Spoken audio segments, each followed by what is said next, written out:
नमस्कार दोस्तों, स्वागत है आपका हमारी चैनल शांति मार्ग में।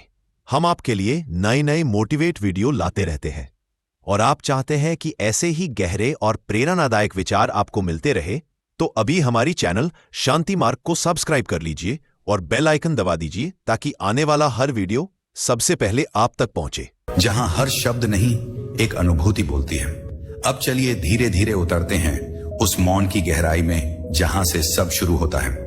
सुबह का वह क्षण जब पूरी पृथ्वी अभी नींद में है, चारों तरफ सन्नाटा, हवा स्थिर, पक्षी तक मौन। उस समय का नाम है ब्रह्म मुहूर्त। यह वह द्वार है जहां भौतिक और सूक्ष्म लोक के बीच की दीवार पतली हो जाती है। साधक जब इसी समय ध्यान में बैठता है तो उसकी चेतना धीरे धीरे स्थूल शरीर से सूक्ष्म शरीर की ओर खिसकने लगती है। शरीर तो वहीं बैठा रहता है, मगर भीतर कुछ घटने लगता है। श्वास हल्की हो जाती है, विचार ठहरने लगते हैं और फिर अचानक एक क्षण ऐसा आता है जब साधक महसूस करता है वह अब शरीर नहीं है। यही ध्यान की शुरुआत नहीं बल्कि आत्मा की यात्रा की शुरुआत होती है। आपने कभी देखा होगा, ब्रह्म मुहूर्त में उठने वाले लोग दिन भर अधिक शांत, स्पष्ट और केंद्रित रहते हैं, क्योंकि उस समय ब्रह्मांड की ऊर्जा सबसे शुद्ध होती है। वैज्ञानिक रूप से भी सूर्योदय से पहले का समय अल्फा ब्रेन वेव स्टेट में होता है, जहां मस्तिष्क और चेतना के बीच की दूरी सबसे कम होती है। यही वह अवस्था है जब ध्यान सबसे गहराई में उतरता है। कहते हैं उस समय ध्यान करने वाला साधक अपनी आत्मा को धीरे धीरे सूक्ष्म शरीर के रूप में अनुभव करता है। उसे लगता है जैसे वह एक हल्की सी लहर है जो शरीर की सीमाओं से परे फैल रही है। कुछ क्षणों में उसे यह भी लगता है कि उसका अस्तित्व कमरे की दीवारों से पार चला गया है। वह हवा में है, वह वृक्षों में है, वह कहीं बहुत दूर ब्रह्मांड की किसी लहर पर बह रहा है। पर यह केवल कल्पना नहीं है, यह वही अनुभव है जिसे हजारों वर्षों से योगी, सिद्ध और ध्यान में पारंगत साधक असल ट्रैवल कहते आए हैं। आत्मा कहीं जाती नहीं बल्कि वह अपने वास्तविक स्वरूप में लौटती है। ब्रह्म मुहूर्त में यह प्रक्रिया सहज हो जाती है, क्योंकि उस समय संपूर्ण सृष्टि भी एक सूक्ष्म शांति में होती है। आप सोच सकते हैं क्या यह सब केवल ध्यान के प्रभाव से होता है? हां और नहीं भी, क्योंकि ध्यान तो माध्यम है। वास्तविक यात्रा तब शुरू होती है जब साधक की इच्छाएं शांत हो जाती हैं। जब वह किसी फल की अपेक्षा नहीं रखता, तभी आत्मा अपने पिंजरे से बाहर झांकने लगती है। ब्रह्म मुहूर्त में साधक का मन तामस से निकलकर सात्विक में प्रवेश करता है। उस समय शरीर की जैविक ऊर्जा, मस्तिष्क की विद्युत तरंगे और ब्रह्मांड की सूक्ष्म ध्वनियां सभी एक लय में आ जाती हैं। यही वह क्षण होता है जब साधक को लगता है मैं हूं, और उसी क्षण से मैं कहां हूं का प्रश्न मिट जाता है। कुछ साधकों ने अनुभव किया है कि उस समय वे अपने शरीर को ऊपर से देख सकते हैं, जैसे कोई दूसरा अस्तित्व उन्हें देख रहा हो। और यह भय नहीं बल्कि अद्भुत शांति होती है, क्योंकि वे जान जाते हैं मैं यह शरीर नहीं हूं। यह अनुभव शब्दों से परे होता है, पर जिसने इसे छुआ उसकी पूरी दृष्टि बदल जाती है। कभी कभी उस अवस्था में साधक अपने भीतर एक गुनगुनाहट महसूस करता है, जैसे कोई अदृश्य कंपन चल रहा हो। यह वही ऊर्जा है जो आत्मा को शरीर से बांधे रखती है। जब ध्यान गहराता है तो वह ऊर्जा ढीली पड़ती है और साधक की चेतना उच्च स्तरों की ओर उठने लगती है। इसे आप ऐसे समझिए जब सूर्य की पहली किरण धरती को छूने से पहले आसमान को सुनहरी करती है। उसी क्षण आत्मा भी ब्रह्मांड की सुनहरी ऊर्जा से जुड़ने लगती है। ब्रह्म मुहूर्त में ध्यान इसी कारण सर्वाधिक प्रभावी माना गया है। यह वह समय है जब बाहर की शांति और भीतर की मौनता एक दूसरे से मिलती है। हर दिन साधक के भीतर यह यात्रा थोड़ी और गहरी होती है। शुरुआत में यह केवल शांति लगती है, फिर हल्कापन, फिर प्रकाश और फिर एक ऐसी अनुभूति कि आप पूरे ब्रह्मांड का हिस्सा हैं। यहीं से आत्मा की गति शुरू होती है। पर यह गति कैसी है? क्या आत्मा सच में किसी स्थान पर जाती है या केवल चेतना की परतें खुलती हैं? जब साधक की चेतना शरीर से अलग होती है, तब उसे एक सूक्ष्म संसार दिखने लगता है जो हमारी आंखों से अदृश्य है पर अस्तित्व में अत्यंत वास्तविक है। वह संसार कोई कल्पना नहीं बल्कि ऊर्जा का एक विशाल समुद्र है, जहां हर विचार, हर भावना, हर इच्छा एक तरंग के रूप में तैर रही होती है। यही वह क्षेत्र है जिसे प्राचीन ऋषियों ने अंतरिक्ष लोक कहा था और आधुनिक विज्ञान इसे क्वांटम फील्ड ऑफ कॉन्शियसनेस के नाम से समझने की कोशिश कर रहा है। साधक जब ब्रह्म मुहूर्त में ध्यान में बैठता है तो उसकी चेतना का कंपन इस सूक्ष्म क्षेत्र से मेल खाने लगता है। यह वैसा ही है जैसे कोई रेडियो सही फ्रीक्वेंसी पर पहुंच जाए और अचानक दूर से कोई साफ आवाज सुनाई देने लगे। ध्यान में यह आवाज, यह कंपन, यह अनुभव आत्मा का संवाद है। शरीर तो अब भी वहीं बैठा है, शांत स्थिर, मगर भीतर आत्मा ने अपनी यात्रा शुरू कर दी है। वह अब सीमाओं में नहीं, दिशाओं में नहीं, बल्कि एक अदृश्य प्रवाह में तैर रही है। कुछ साधक बताते हैं कि उस अवस्था में उन्हें चारों ओर एक नीली रोशनी दिखाई देती है, जैसे कोई हल्की सी धुंध आत्मा को घेरे हुए हो। वह प्रकाश वास्तव में आत्मा की तरंग है, जिसे ऑररा कहा जाता है। जैसे जैसे ध्यान गहराता है, यह नीली रोशनी धीरे धीरे सफेद होती जाती है, फिर पारदर्शी, और अंत में केवल एक अस्तित्व की अनुभूति रह जाती है। ना रूप, ना गंध, ना दिशा, वह केवल होने का अनुभव है। यही वह बिंदु है जहां साधक अनुभव करता है कि वह केवल एक व्यक्ति नहीं, बल्कि एक चेतना है जो अनंत में विलीन हो रही है। कहते हैं आत्मा उस क्षण ब्रह्मांड की सामूहिक चेतना से जुड़ जाती है। उस अवस्था में कोई मैं नहीं रहता, केवल हम रह जाता है। यहां व्यक्ति और ब्रह्मांड के बीच का भेद मिट जाता है। वह अनुभव करता है, मैं वृक्ष हूं, मैं हवा हूं, मैं वह तारा हूं जो क्षितिज पर चमक रहा है। आप सोच रहे होंगे, क्या यह केवल कल्पना है? नहीं। यदि ध्यान केवल कल्पना होता तो हजारों वर्षों से साधक इसके लिए अपनी पूरी जीवन ऊर्जा समर्पित ना करते। विज्ञान भी अब यह स्वीकार करने लगा है कि चेतना शरीर से अलग स्तर पर कार्य करती है। क्वांटम अध्ययन यह कहता है कि चेतना किसी लोकल बिंदु में नहीं रहती, बल्कि वह एक नॉन लोकल एनर्जी फील्ड है, अर्थात वह हर जगह है। और ब्रह्म मुहूर्त में जब मस्तिष्क की तरंगे अत्यंत शांत होती हैं, तो आत्मा इस नॉन लोकल फील्ड से जुड़ जाती है। उस क्षण साधक के भीतर यह अद्भुत शांति उतरती है, जैसे कोई विशाल सागर शांत है और उसकी लहरों के बीच साधक स्वयं खो गया है। वह समझने लगता है कि आत्मा कहीं जाती नहीं, वह केवल अपनी सीमाओं से मुक्त होती है। जैसे कोई पक्षी खुले आकाश में उड़ता है, वैसे ही आत्मा उस ऊर्जा क्षेत्र में उड़ने लगती है जिसे ब्रह्मांड कहा जाता है। कुछ अनुभवी ध्यानियों ने कहा है कि उस अवस्था में उन्हें अपने पिछले जन्मों की झलक दिखाई देती है। कोई पुराना चेहरा, कोई अधूरा दृश्य, या कोई ऐसा भाव जो कभी पूरा नहीं हुआ। यह इसलिए होता है क्योंकि आत्मा के स्तर पर समय अस्तित्व में नहीं होता। जो कुछ भी आपने कभी जिया है, वह सब उसी चेतना के फील्ड में विद्यमान रहता है। और ध्यान के माध्यम से जब आत्मा उस फील्ड से जुड़ती है, तो यह सब स्मृतियां प्रकाश की तरह चमक उठती हैं। ब्रह्म मुहूर्त का समय इसलिए महत्वपूर्ण है क्योंकि उस समय चेतना सबसे पारदर्शी होती है। यह वैसा है जैसे कोई झील बिल्कुल स्थिर हो और आप उसमें आकाश को साफ साफ देख सकें। दिन के अन्य समयों में मन की लहरें इतनी अशांत होती हैं कि आत्मा का प्रतिबिंब दिखाई नहीं देता, लेकिन ब्रह्म मुहूर्त में जब पूरा वातावरण मौन होता है, जब विचार ठहर चुके होते हैं, तभी आत्मा अपनी वास्तविक आकृति दिखाती है। यह यात्रा किसी दृश्य संसार की नहीं, बल्कि अनुभव की है। जो साधक इसे जीता है, वह धीरे धीरे समझता है कि जीवन का सार केवल श्वास और शरीर नहीं है, बल्कि चेतना की निरंतरता है। उसकी दृष्टि बदल जाती है। वह अब लोगों को शरीर के रूप में नहीं देखता, बल्कि ऊर्जा के रूप में देखने लगता है। हर व्यक्ति, हर पेड़, हर आवाज उसे एक तरंग की तरह प्रतीत होती है और वह उस तरंग का हिस्सा बन जाता है। और यहीं पर आत्मा की अगली अवस्था शुरू होती है, जहां वह सूक्ष्म लोक के पार जाकर कारण लोक की सीमा छूती है। यह वह क्षेत्र है जहां आत्मा को न केवल अपनी चेतना का अनुभव होता है, बल्कि सृष्टि के रहस्य का भी बोध होता है। वहां कोई शब्द नहीं, केवल प्रकाश है। वहां कोई रूप नहीं, केवल अनुभूति है। वहां आत्मा अपने स्रोत को पहचानने लगती है, और जब आत्मा अपने स्रोत को पहचानने लगती है, तब साधक को यह समझ आने लगता है कि मैं ध्यान नहीं कर रहा हूं, ध्यान स्वयं हो रहा है। वह अनुभव करता है कि ध्यान उसका कर्म नहीं, बल्कि उसकी प्रकृति है।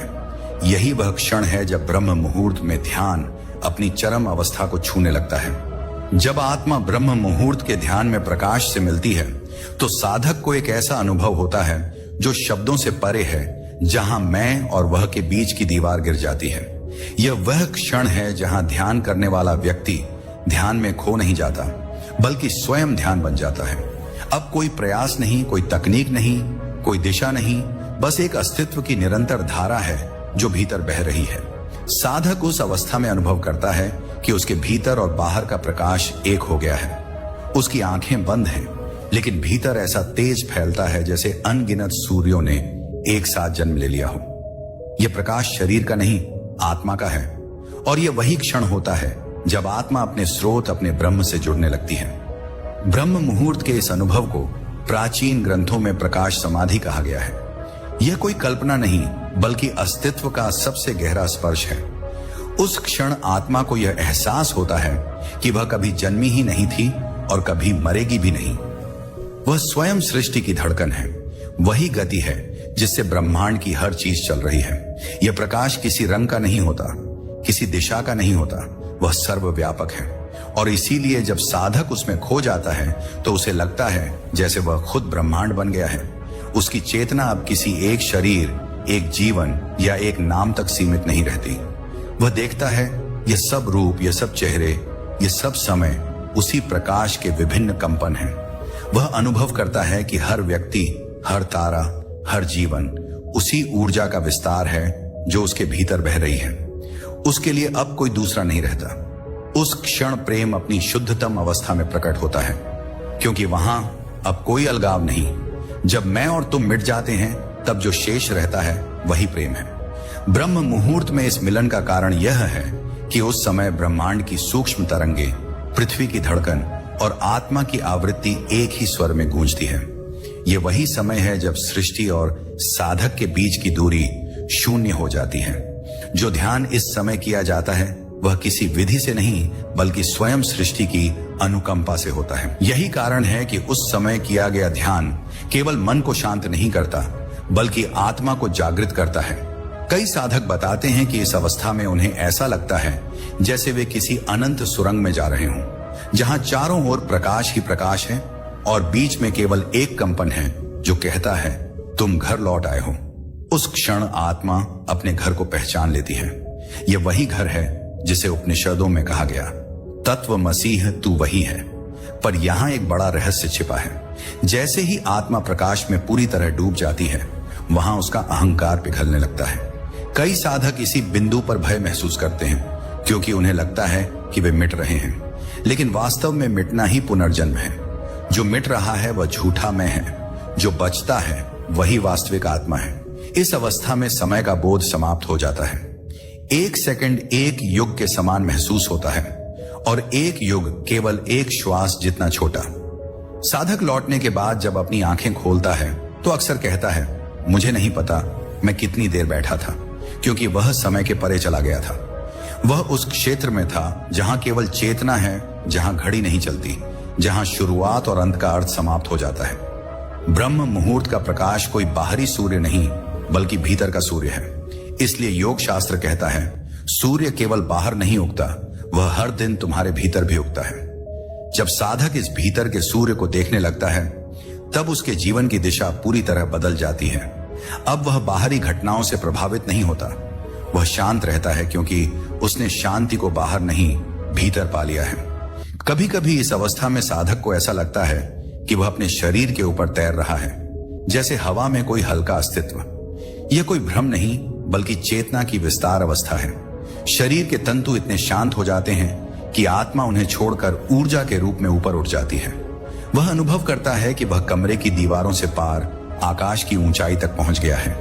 उसके चारों ओर एक अपार प्रकाश फैला है और उस प्रकाश में कोई भय नहीं, केवल अपनापन है।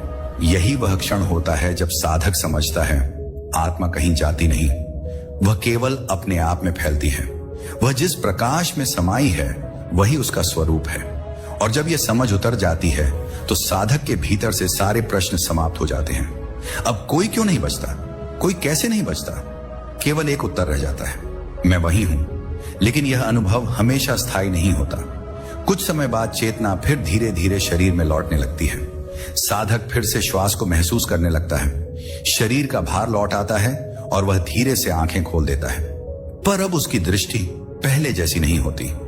वह दुनिया को नए प्रकाश में देखता है, जैसे कोई बच्चा पहली बार जीवन को देख रहा हो। और तब एक नई अवस्था शुरू होती है जब आत्मा इस अनुभूति को संसार में जीना सीखती है। यही असली साधना की शुरुआत होती है। अब ध्यान केवल बैठने की क्रिया नहीं रह जाती, बल्कि जीने की एक लय बन जाती है, और यह लय ब्रह्म मुहूर्त की उस शांति से ही जन्म लेती है। पर जब यह लय स्थायी हो जाती है, तब आत्मा एक और रहस्यमय अवस्था में प्रवेश करती है। वह अवस्था जहां आत्मा ब्रह्मांड की ऊर्जा को सीधे अनुभव करने लगती है। तब साधक को हर सांस में एक कंपन, हर धड़कन में एक ब्रह्मांड सुनाई देने लगता है। वह समझने लगता है कि जो कुछ वह बाहर महसूस करता था, हवा का बहना, पक्षियों का गाना, पत्तों की सरसराहट, वह सब दरअसल उसी की अपनी ऊर्जा का विस्तार है। यह वही अवस्था है जहां आत्मा एकत्व को पहचानने लगती है। ब्रह्म मुहूर्त में जब साधक ध्यान करता है, तब उसकी चेतना उस सीमा तक फैल जाती है जहां व्यक्ति समाप्त हो जाता है और विस्तार शुरू होता है। वह महसूस करता है कि उसका अस्तित्व केवल शरीर तक सीमित नहीं है, वह हवा में भी है, उस प्रकाश में भी जो आकाश के क्षितिज पर चमक रहा है। उसकी चेतना ब्रह्मांड के हर कण में घुलने लगती है। यह अनुभव इतना अद्भुत होता है कि साधक शब्दों में इसे बयान नहीं कर सकता। कई बार वह मौन में खो जाता है, क्योंकि अब शब्द बहुत छोटे लगते हैं। उसके लिए बोलना, समझाना किसी तरह का भ्रम प्रतीत होता है, क्योंकि उसे पता चल चुका है कि वास्तविक संवाद शब्दों से नहीं, तरंगों से होता है। आपने देखा होगा, जब कोई साधक सच्चे ध्यान में डूबा होता है तो उसके चारों ओर एक अनोखी शांति होती है। यह वही शांति है जो आत्मा और ब्रह्मांड के मिलन से पैदा होती है। उस समय आत्मा की कंपन तरंगे और ब्रह्मांड की कंपन तरंगे एक ही आवृत्ति पर धड़कती हैं। यही कारण है कि ब्रह्म मुहूर्त में किया गया ध्यान केवल आत्मा को नहीं, बल्कि पूरे वातावरण को पवित्र बना देता है। यहां से आत्मा एक और गहरे अनुभव की ओर बढ़ती है। अब वह केवल प्रकाश नहीं देखती, बल्कि ऊर्जा की लहरों को महसूस करने लगती है। वह हर सांस में, हर क्षण में ब्रह्मांड की ऊर्जा के साथ एक जीवंत नृत्य में होती है। उसे लगता है कि वह पृथ्वी की धड़कन के साथ धड़क रही है, सूर्य की गति के साथ घूम रही है और तारों की चमक के साथ झिलमिला रही है। ब्रह्म मुहूर्त का यह अनुभव साधक को यह सिखाता है कि आत्मा स्थिर नहीं है, वह प्रवाहमान है। वह किसी स्थान पर जाती नहीं, बल्कि हर स्थान में फैल जाती है। यही कारण है कि अराशियों ने कहा, आत्मा ब्रह्म है। यह कोई दार्शनिक वाक्य नहीं, बल्कि गहरे ध्यान का प्रत्यक्ष अनुभव है। उस क्षण साधक के भीतर से सारे भय मिट जाते हैं, क्योंकि उसे यह समझ आने लगता है कि मृत्यु जैसी कोई चीज नहीं है। जो ऊर्जा यहां है वही वहां भी है। जो कंपन शरीर में बह रहा है वही कंपन तारों में बह रहा है। सिर्फ रूप बदलता है, सार वही रहता है। साधक अब यह नहीं पूछता कि आत्मा कहां जाती है, क्योंकि उसे अनुभव हो चुका है कि आत्मा कहीं नहीं जाती। वह हमेशा यहीं थी, हमेशा यहीं रहेगी। उसने केवल अपनी सीमित दृष्टि से परे जाना सीखा है। अब उसके लिए जीवन और मृत्यु दो अलग अलग बातें नहीं हैं, दोनों एक ही नदी की दो धाराएं हैं। ब्रह्म मुहूर्त की यह अवस्था साधक को साक्षी बना देती है। वह अपने जीवन को, अपने विचारों को, अपनी भावनाओं को बिना किसी हस्तक्षेप के देखता है। उसके भीतर अब ना कोई आकर्षण बचा है, ना कोई विरोध। वह जानता है हर घटना, हर अनुभव उसी ब्रह्मांडीय ऊर्जा का हिस्सा है जिससे वह जुड़ा हुआ है। और जब यह समझ गहराती है, तब साधक का हृदय करुणा से भर जाता है, क्योंकि अब वह जानता है कि जिसे वह दूसरा कहता था वह कोई अलग अस्तित्व नहीं। हर व्यक्ति, हर जीव, हर प्राणी उसी चेतना का रूप है जिसे वह भीतर अनुभव कर रहा है। वह किसी से द्वेष नहीं कर सकता, क्योंकि वह जानता है मैं उसी में हूं और वह मुझ में है। यही वह क्षण है जहां ध्यान केवल एक अभ्यास नहीं रहता, वह एक जीवन बन जाता है। साधक अब ध्यान में बैठने के लिए समय नहीं ढूंढता, क्योंकि अब उसका हर क्षण ध्यान है। वह चलते हुए, खाते हुए, बोलते हुए हर पल उस ब्रह्मांडीय लय के साथ बहता रहता है। उसके भीतर और बाहर कोई अंतर नहीं बचता। वह स्थिर होकर भी प्रवाह में है और प्रवाह में होकर भी स्थिर। इस अवस्था को योग शास्त्र में सम्यक दृष्टि कहा गया है, सही दृष्टिपूर्ण जागरूकता। और यह केवल ब्रह्म मुहूर्त की साधना से संभव होती है, क्योंकि उस समय आत्मा अपनी सबसे शुद्ध, सबसे पारदर्शी अवस्था में होती है। वह अब किसी द्वैत में नहीं, किसी उलझन में नहीं, केवल एकत्व में है। जब आत्मा ब्रह्मांड की इस लय में पूरी तरह विलीन हो जाती है, तब एक और गहरा रहस्य खुलता है। साधक देखता है कि ब्रह्मांड की हर ऊर्जा केवल बाहर नहीं, बल्कि उसके भीतर भी प्रवाहित हो रही है। वह जानने लगता है कि जो वह ध्यान में महसूस कर रहा है, वही ऊर्जा उसके हर कर्म, हर विचार, हर निर्णय में बह रही है। वह ब्रह्मांड को अब बाहर नहीं खोजता, क्योंकि उसने उसे भीतर पा लिया है। पर जब आत्मा इस ब्रह्मांडीय ऊर्जा के साथ पूर्णतः एक हो जाती है, तब एक और अद्भुत अनुभव होता है। वह अनुभव जब आत्मा शून्यता को छूती है, जहां कुछ भी नहीं है और फिर भी सब कुछ है, जहां हर उत्तर समाप्त हो जाता है और केवल मौन शेष रहता है। जब आत्मा शून्यता को छूती है, तब साधक को लगता है कि उसने सब कुछ खो दिया, पर उसी क्षण उसे एहसास होता है कि अब उसके पास सब कुछ है। यह विरोधाभास नहीं, बल्कि अस्तित्व का रहस्य है। जो कुछ उसने वर्षों से इकट्ठा किया, विचार, पहचान, इच्छाएं, संबंध, सब एक एक करके गिरने लगते हैं। जैसे कोई वृक्ष परंजड़ में अपने पत्ते स्वयं छोड़ देता है, आत्मा भी इस शून्यता में स्वयं को निर्वस्त्र कर देती है। ब्रह्म मुहूर्त का यह क्षण अत्यंत दुर्लभ होता है, क्योंकि उस समय जब संपूर्ण संसार सोया हुआ होता है, आत्मा अपने शुद्धतम रूप में जाग रही होती है। और जब वह पूरी तरह जागती है, तो सबसे पहले उसे यह अनुभव होता है कि मैं कुछ नहीं हूं। यह कुछ नहीं कोई खालीपन नहीं, बल्कि एक पूर्णता है जिसमें कोई सीमा नहीं। यह वह अवस्था है जहां चेतना किसी वस्तु, किसी नाम, किसी रूप से बंधी नहीं रहती। वह केवल होने में होती है। आपने देखा होगा, जब कोई व्यक्ति अत्यंत मौन में चला जाता है, तो उसके चेहरे पर एक अनकही चमक होती है। वह मुस्कुरा रहा होता है, पर बिना किसी कारण। वह स्थिर है, पर भीतर से गूंज रहा है। यही शून्यता का अनुभव है। यह वह जगह है जहां आत्मा सब कुछ बन जाने से पहले कुछ नहीं बनना सीखती है। ब्रह्म मुहूर्त में ध्यान के दौरान यह अनुभव सहज रूप से घटता है, क्योंकि उस समय पृथ्वी, वायु, आकाश सब एक असामान्य संतुलन में होते हैं। वातावरण में कोई हलचल नहीं, मन में कोई बोझ नहीं, बस एक निशब्दता जो भीतर तक उतरती है। और जब आत्मा इस निशब्दता को पूर्ण रूप से स्वीकार कर लेती है, तब शून्यता खुलती है। यह शून्यता किसी अंधकार जैसी नहीं है। यह प्रकाश के भी पार की अवस्था है, जहां ना उजाला है ना अंधेरा, बस एक अनंत मौन है। उस मौन में कोई द्वंद्व नहीं, कोई प्रश्न नहीं। वहां केवल एक साक्षी है जो सब कुछ देख रहा है, सब कुछ जान रहा है, लेकिन किसी चीज से जुड़ नहीं रहा। साधक को महसूस होता है कि वह स्वयं उस मौन का हिस्सा बन गया है। अब उसे ध्यान करने की आवश्यकता नहीं रहती, क्योंकि ध्यान अब उसी के भीतर स्वयं घट रहा होता है। यही वह क्षण है जहां ब्रह्म मुहूर्त का असली अर्थ प्रकट होता है। ब्रह्म अर्थात अनंत चेतना, और मुहूर्त वह क्षण जब यह चेतना जागती है। इस समय आत्मा अपने सीमित अस्तित्व से मुक्त होकर ब्रह्म के साथ एकाकार हो जाती है। यही कारण है कि वेदों ने कहा, आत्मा ब्रह्म के समान है, बस उसे स्मरण करना होता है। ध्यान वह स्मरण है, और ब्रह्म मुहूर्त वह द्वार जिससे यह स्मरण संभव होता है। इस शून्यता में प्रवेश करने पर साधक को यह भी अनुभव होता है कि उसकी श्वास और ब्रह्मांड की धड़कन एक ही लय में चल रही है। वह महसूस करता है कि जो भीतर चल रहा है वही बाहर भी घट रहा है। कोई अंतर नहीं, कोई दीवार नहीं, सब कुछ एक निरंतर प्रवाह में है। कई साधकों ने इस अवस्था को अमृत क्षण कहा है, क्योंकि यह वह बिंदु है जहां मृत्यु समाप्त हो जाती है। जो शून्यता को छू लेता है, उसके लिए मरना संभव नहीं रहता, क्योंकि उसे समझ आ चुका होता है कि जो मिटता है वह शरीर है, आत्मा नहीं।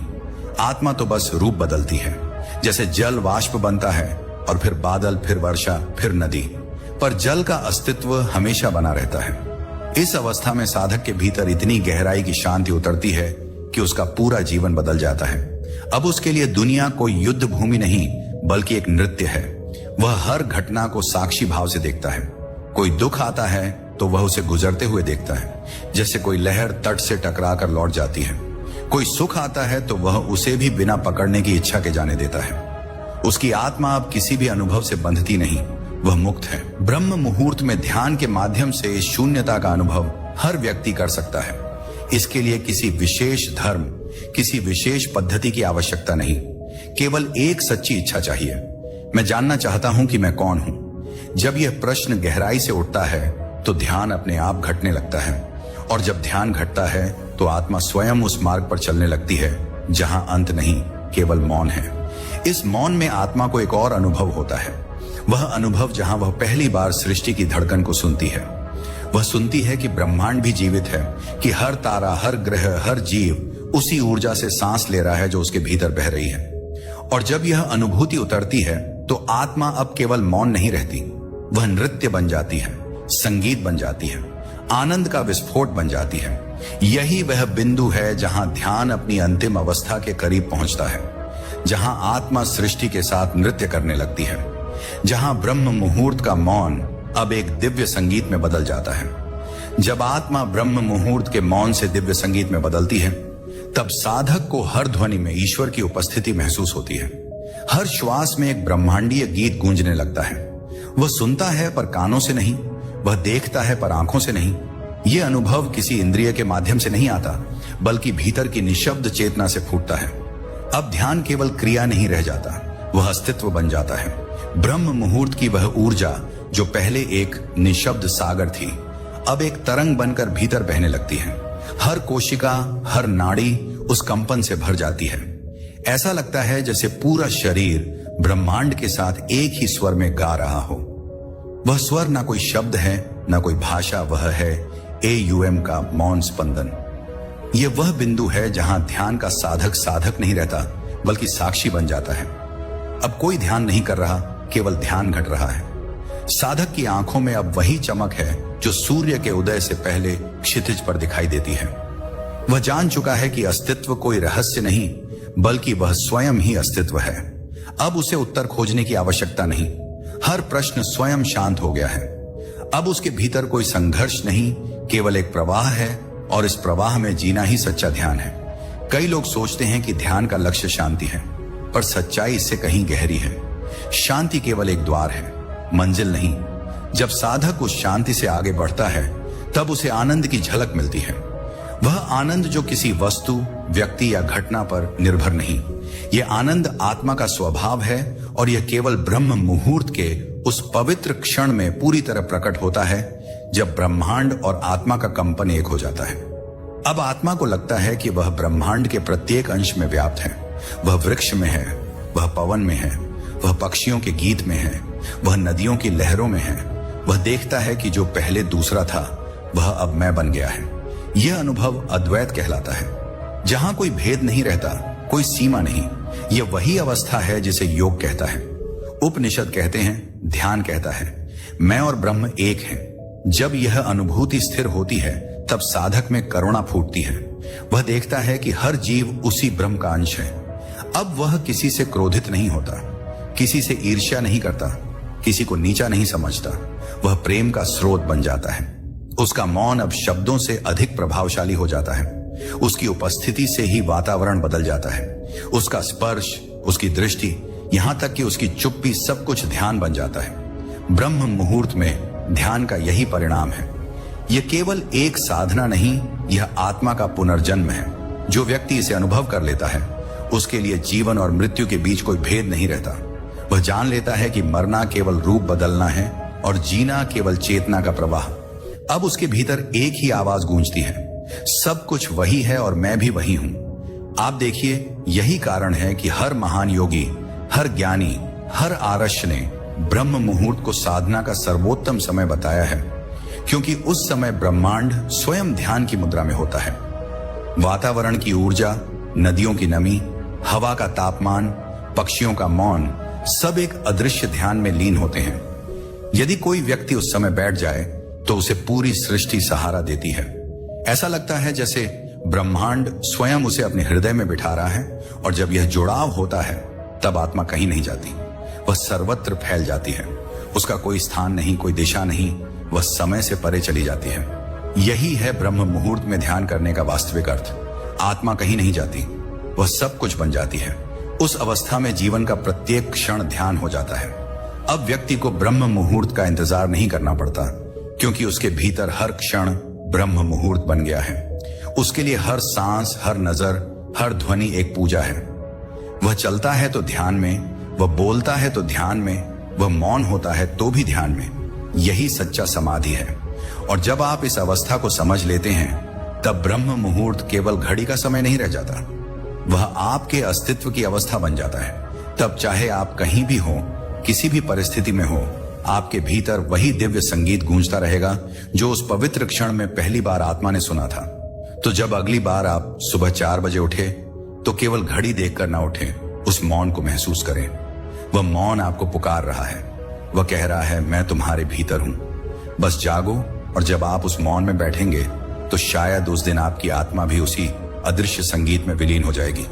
वह संगीत जो हमेशा बजता है, पर केवल वे ही सुन पाते हैं जो ब्रह्म मुहूर्त में जागते हैं। अगर आज की इस यात्रा में आपने भी कुछ महसूस किया, कुछ ऐसा जो शब्दों से परे है, तो इसे अपने तक मत रखिए, क्योंकि ज्ञान तभी सार्थक है जब वो किसी और आत्मा तक पहुंचे।